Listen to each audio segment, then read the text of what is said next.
Welcome to the Commonwealth Policy Center's Candidate Forum, and with me in the CPC studio is special guest Governor Matt Bevin, and we have invited Democratic candidate Andy Beshear, but he has declined to participate. So, Governor Bevin, welcome to our forum. Good to be here. Good to be here in your studio as well. It's great to have you.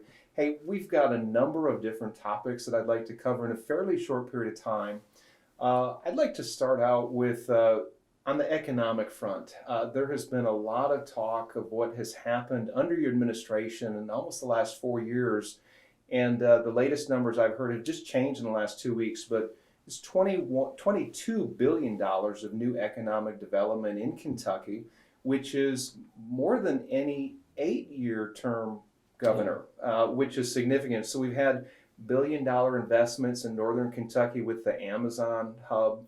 There's been the expansion of the Toyota plant in Georgetown, Brady Industries aluminum mill in Ashland, the Nucor steel mill in Meade County, and the latest announcement was UPS in Louisville. That expansion's $750 million, which is they're bringing 1,000 jobs to Louisville, high-paying jobs. Yeah, good. $145,000 a year jobs, 1,000 of them, another $145 million worth of payroll. So many good things happening across the Commonwealth. These are just some of the larger ones and more well-known names, but there have been now $22+ billion, as you said, but in private capital. This is private capital being invested in our state. We've never had any 10-year period with this kind of development. That's pretty amazing when you think about that. I want to go to the debate that you had with Andy Beshear, and again, he was invited to participate. He declined to do so. But at the a recent debate you had with him, he pointed to, and this was the one in Murray about a week ago, he pointed to the closure of the Briggs & Stratton plant in Murray, a good company, good industry. But he said that that was because Kentucky's a right-to-work state. Would you like to respond? I believe that's what he said. It's the biggest bunch of baloney. I mean, the sad reality is they did move their operations to Missouri, which had nothing to do with the right to work. In fact, truth be told, this is one of the reasons that's hurting Briggs & Stratton. We don't have time to go into it other than to say the cost of them retrofitting their operations in Kentucky was significantly more than to retrofit their operations in Missouri in order to accommodate the people from the other place if they shrunk their operations. They're in big trouble. Many of the jobs that were eliminated in Kentucky won't even be recreated in Missouri. And I wish the company well. It's a good company. They served us very well for many, many years. They employed us, Kentuckians, by the hundreds, by the thousands over the years. And I had a lot of heartfelt conversations with their CEO and other management members of Briggs & Stratton's team. This is a business decision. It had everything to do with them trying to keep their house afloat economically as a company. With this economic expansion under your tenure, there have been some 56,000 new jobs created. Even more than 57 now. Okay, it's been so I'm behind the curve. Yeah, they just keep coming. Good announcements, one after the next. So 57,000 new jobs. Unemployment appears to be at an all-time low. How much of this economic development would you attribute to Kentucky becoming a right-to-work state? There's no question. What we know for an absolute fact, 60% increase in the number of people talking with our economic development team about the possibility of moving here or expanding here since we became a right-to-work state. And here's the wonderful thing, too. There's also more people in the union trades working. This, you mentioned Nucor, Meade County, a town of a couple thousand people in Brandenburg, where they are building now this probably $1.456 billion facility in Brandenburg, 2,000 some odd people, but there'll be 2,000 workers going in and out of that town in Meade County for the next 2.5 years, building this 900-acre facility. And I would guess that probably the vast majority of the people doing that work will be union workers. So the company only is building there because we are a right-to-work state.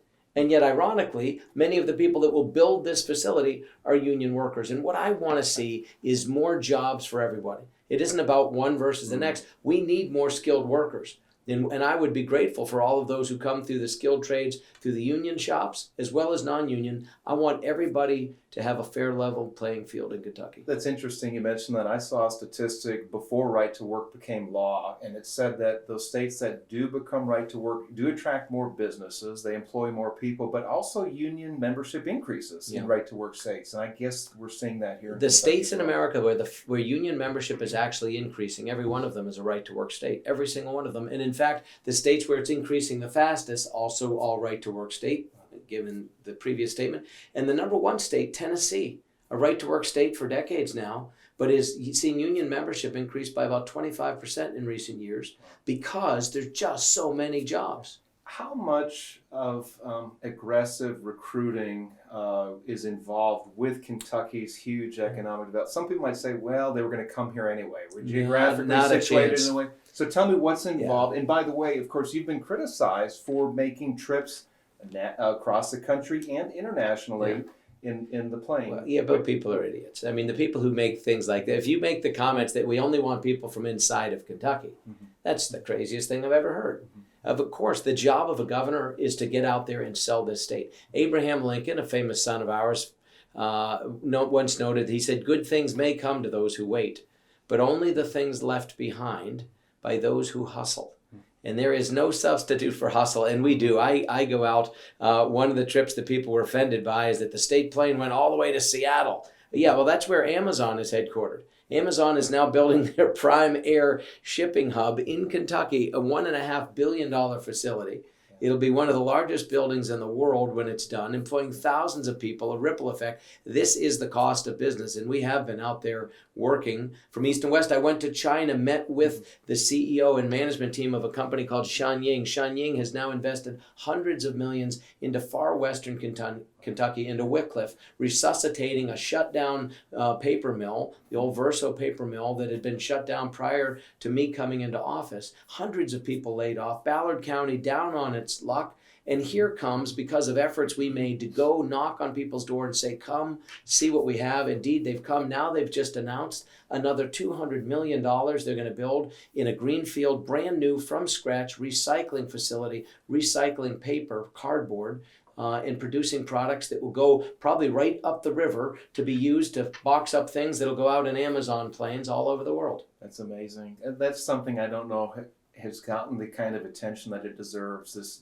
not just the economic development overall, but the Amazon hub, and how important that is to Kentucky's economy, and how significant this is to economic development in the northern part of the state. And I want to go in the direction of some of the stories missed or that the general public hasn't received about what's going on. These are a few examples, but there was a story I just learned about recently of China's ambassador to the United States coming to Lexington for an economic development summit. Chinese businesses were there. It was an important initiative where we are trying to attract, again, businesses from abroad to locate here in Kentucky. Got very little coverage. Yeah, because it was good news. Because it was good news. Interestingly, the Herald Leader, which is right there a few blocks away, didn't even bother to cover it.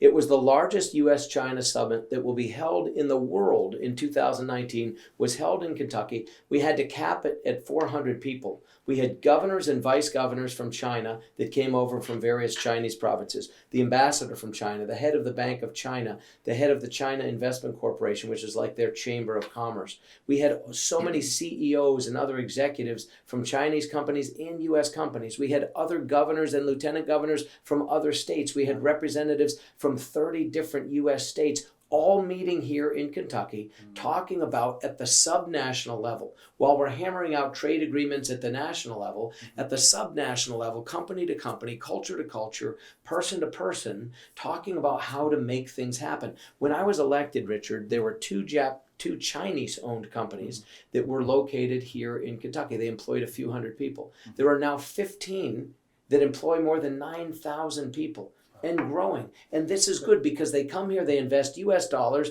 they pay those dollars to buy properties and invest in equipment that then helps to employ our people here in Kentucky. And people who push back against this, I would remind them, there's 200 Japanese-owned companies that employ 45,000 Kentuckians, 3% of our workforce. That's significant. That's significant.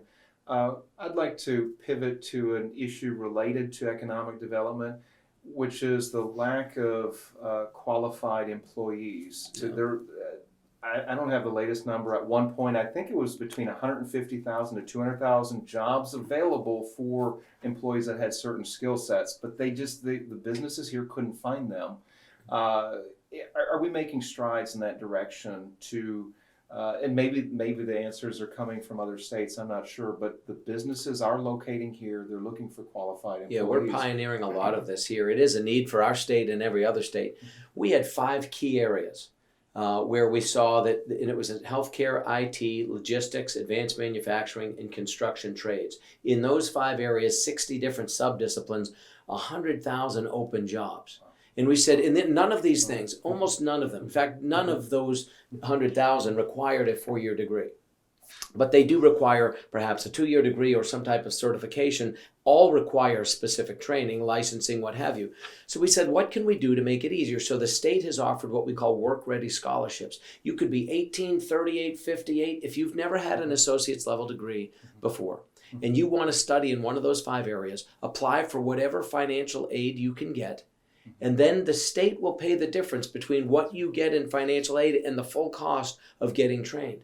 And there are jobs waiting and employers waiting for people in those areas. So that's one thing. Then dual credit training. We now allow dual credit training not to be applied only to 2- and 4-year degrees, but if you want to get certified as a electrical technician or a welder, you can do this even while you're in high school, while the taxpayer is paying for your public education. And this will afford you the skills needed to fill in these gaps, and the workforce needs it.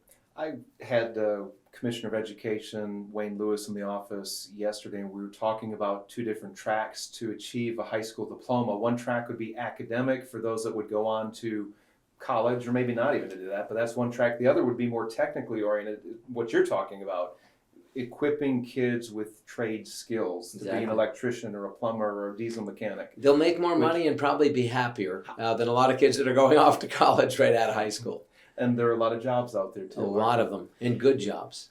I'd like to get an update from you, if I could, on the federal government's Medicaid waiver, which you initiated right at the beginning of your administration's tenure, requiring able-bodied Medicaid recipients who were not the primary caregivers of another family member or another person who were able to work between the ages of, I think, 18 and 59.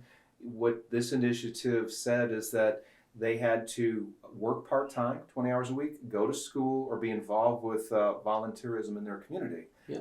That was struck down by a judge. Somebody challenged it, but you've appealed it. What is the status of this? Yeah, this is, we simply said, if you are able-bodied, working age, have no dependents, you should go to work. We have hundreds of thousands of open jobs, and we want people to go to work. And there's no reason not to if you're someone like myself and could work.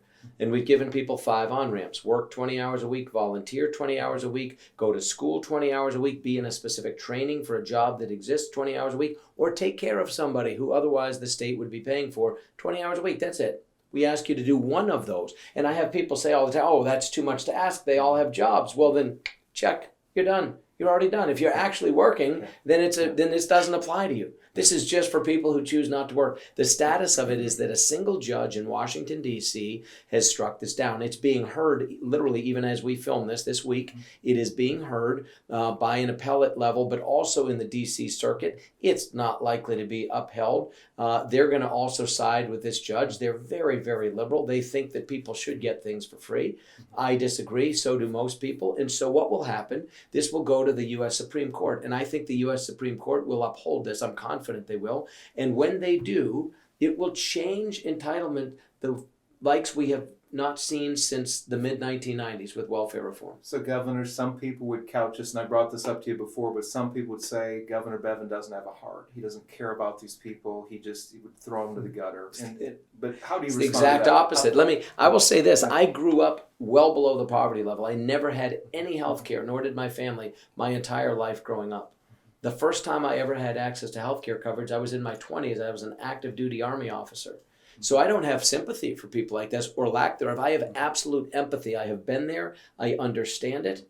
I have bones that were broken that I had to fix myself, where things are still crooked. I have scars on my body that never got stitched up that should have been. So I have empathy, but I know that there is dignity that comes from work. And when a person is given both the opportunity and the expectation to work in exchange for that which they have, that there's a sense of self-respect and self-esteem that comes, and people rise up. Medicaid was not intended for able-bodied working age people. It was meant for the medically frail, the elderly, the sick, children, women that are pregnant, people that are not able to provide for themselves. And the more we take from them to give to people like me, the less there is for folks like that. Do you think that social programs, which at one point were intended to help people, intended to be that safety net, have actually entrapped some people, whether it's because they become dependent or just the mindset? They're not intended to be a destination in life. This assumption on the part of people who want everyone to be on Medicaid, that's not meant to be someone's lot in life. It's meant to be a way station on the way to pursuing the American dream, not your final destination. And there are so many people who just need some help. Let's give them the help, but not the least of which is encouragement and the opportunity and the financial assistance to get the training, to get the jobs, to do for themselves and live lives far above and beyond being stuck on Medicaid and in welfare for the rest of their lives. I want to move on to another issue of human dignity, and that's regarding the right to life. You've signed 8 different pro-life bills into law since becoming governor in 2015. You are, I believe, considered the most pro-life governor in the country, and that's one reason why the Susan B. Anthony's List, a political action group out of Washington, D.C., is actually involved here in Kentucky in this election. Your legal team has successfully defended the ultrasound bill in front of the Sixth Circuit Court. And you're also, it's the Cabinet for Health and Family Services recently denied Planned Parenthood a license to open up a facility in Louisville. Why is the right to life important to you? Because some people would say, Governor, it's the woman's right to choose. Yeah, but again, but no one has the right. And give me any justification for any human being having the right to, by their choice, take the life of another innocent human being. There's just no justification. There's no moral, ethical, or logical explanation for me, for any reason, choosing that person to die. For any reason. There's just no justification. And we don't have any confusion as to the fact that this is a human life. Arguably 50 years ago when this was first being debated, in 45 when it was first set into law, there were some who truly did not know what happened in the womb, and it was said that it was a clump of cells and nobody knew different. We can see with medical and scientific evidence, fact-based visual evidence, that this is a human being. And we know that what we are doing is killing another human being. And to me, there's no justification for that. That's just pure logic. It's not a function, ironically, of anything religious. People often try to say, oh, it's your religion. It has nothing to do with religion. It has everything to do with morality and ethics. I have seen on your Facebook page where you were talking about this issue, somebody had responded in the feed column on the right side that the governor only cares about babies in the womb, doesn't care about them once they get outside the womb. How do you respond? These are people who clearly don't know anything about my life. I mean, my wife and I have 9 children. 4 of our children are adopted. They were children born to someone else who didn't have the capacity to be able to raise them, and so we adopted them. And I love kids from beginning to end, and I truly believe that the role of government is to protect the weak against the strong, the minority against the majority, the voiceless against those with a powerful microphone.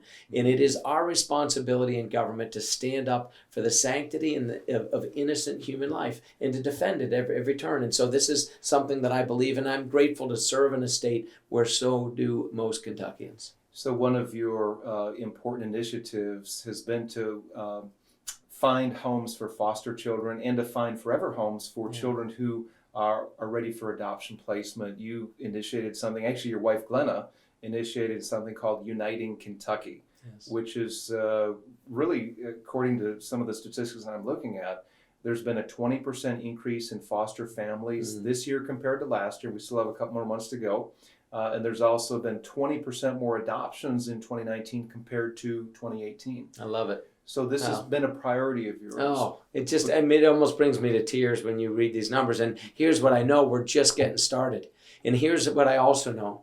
There's 2,500 kids still that are waiting to be adopted, just want a forever family, not a perfect family because there isn't one, but want a mother, a father, ideally a mother and a father to take them into their home, to raise them and give them a shot, open their hearts, open their homes. And we have 6,500 houses of worship in this state. How can we not find one home for every 2.5 houses of worship? What are we going in and out of these houses of worship for if we don't take seriously what it is to look out for widows and orphans, to be our brother's keeper, to treat others as we'd want to be treated, to be the hands and feet of Christ? Whatever it is, whatever denomination and creed, all of them teach us about taking care of children.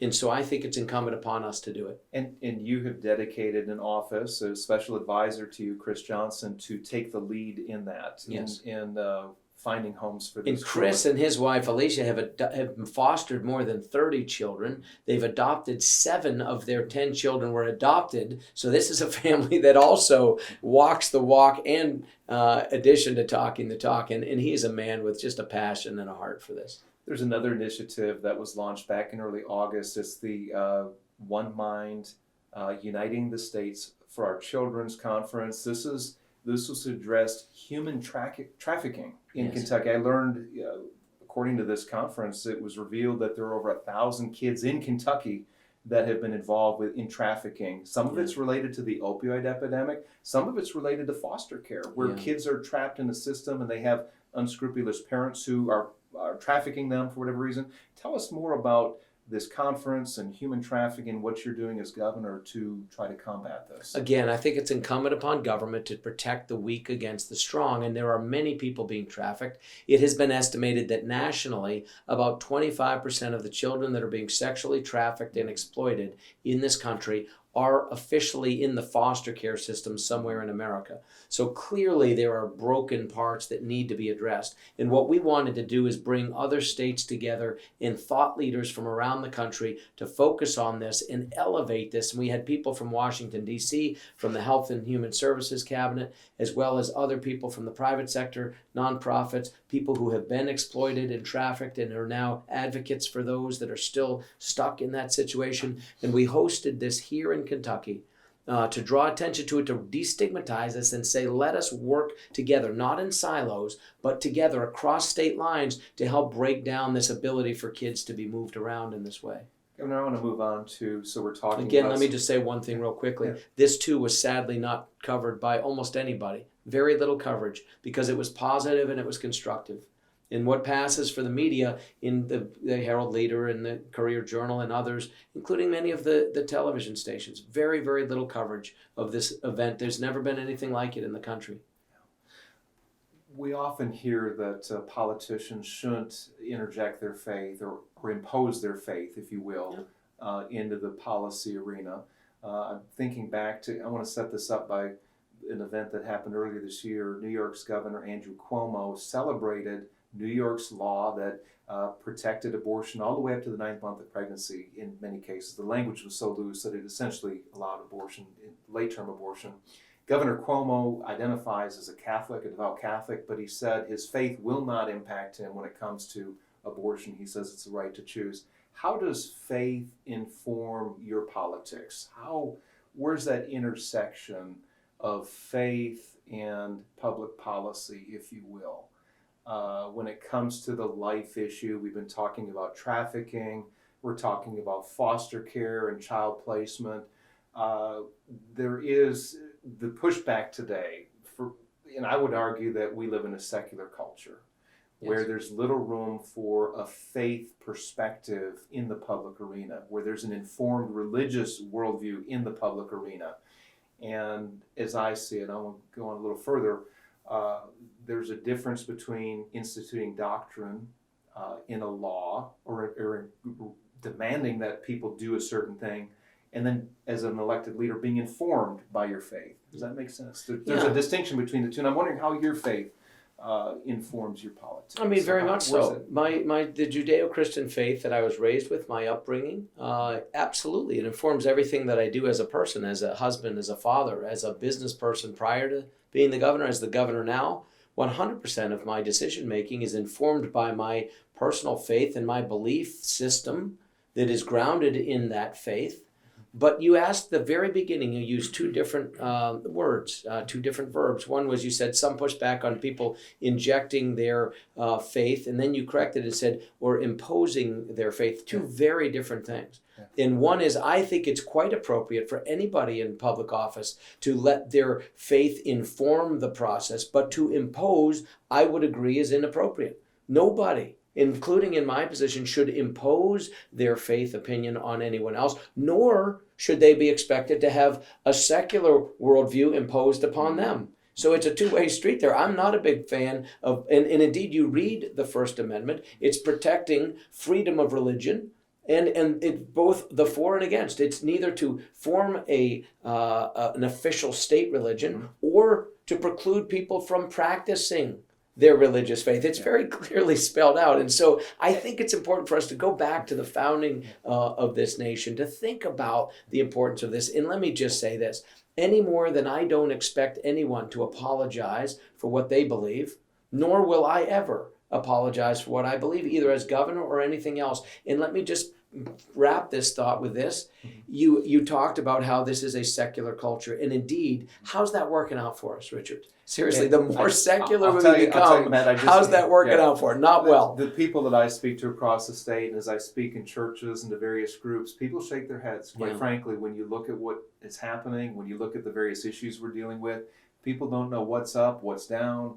The things that were once black and white, there's just gray area. And what I try to get my mind around, though, is where is that proper intersection? And I would say, when it comes to faith and politics, I would say there's been a 180 from what our founding fathers intended. They intended people to serve and to engage the public arena according to their faith perspective. But some time ago, several decades ago, there has been a twisting of the First Amendment that would keep out a religiously informed worldview out of politics and out of the public arena. And yet it was infused into every document, every word that was written over every building in our nation's capital and others. It has always been there, and we would be wise to remember where we come from. And you've done a few things to acknowledge that we have freedom of religion.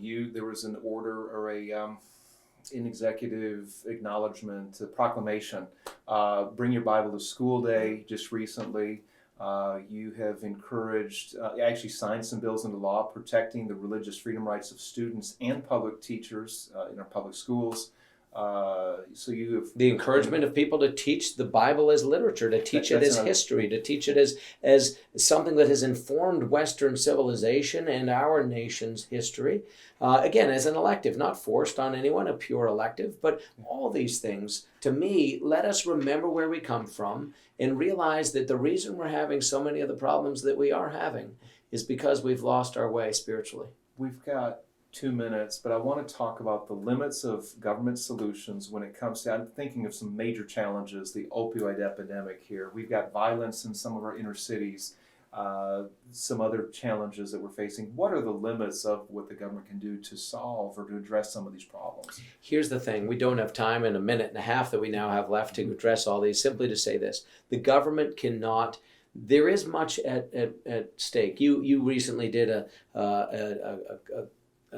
meeting on a topic. I don't remember the exact reason for the gathering, but the headline that came out of it was a quote from you that said, it's a spiritual battle. And indeed, this is true. People of faith or not of faith would recognize there's a tug of war going on.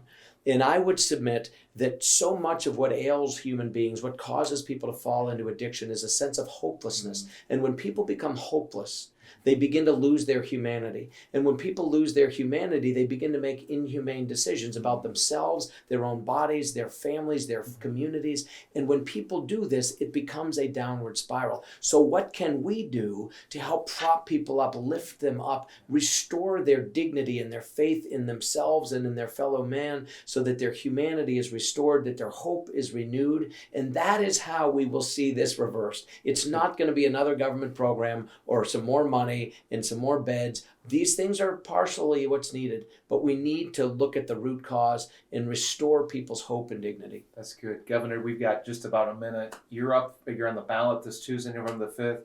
You've got a minute to tell the voters why they should vote for you. Here's what I would encourage you to do. Vote, period.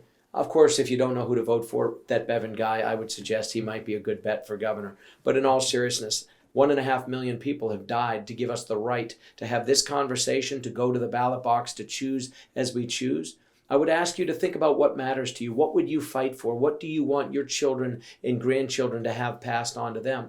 Is it a respect for human life? If that's your value, vote your value, not your party. If it's respect for our Constitution, our founding documents, the Judeo-Christian principles upon which this nation was built, and those being passed down, vote those values and not your party. If it's about economics and job creators, if you want somebody who's actually created a job versus somebody who never in his life, in the case of the Attorney General, has ever created a single job ever in the private sector, if those are important to you, vote those values, not your party. At every turn, I would encourage you, do your homework, be engaged, vote your values, because it is imperative that we get out. A government of and by and for the people only works if the people get engaged. And only 30-some% of us are going to bother to vote. That's an embarrassment, actually. We deserve better than that. As a people that are self-governed, we deserve better. And so please, spread the word with your family, friends, people at work, people at church, people that you cross paths with, people on social media. November the 5th, get out and vote. Vote your values, not your party. And the future of Kentucky will be brighter in the days ahead. Governor Bevin, thank you for joining us in the Candidate Forum. Best wishes to you on the campaign trail. Thank you. And thank you all for tuning in to the Commonwealth Policy Center's Candidate Forum. Hi, I'm Richard Nelson with the Commonwealth Policy Center. You can find more of our videos on YouTube and Vimeo. And for more information about the Commonwealth Policy Center, go to our website, commonwealthpolicycenter.org.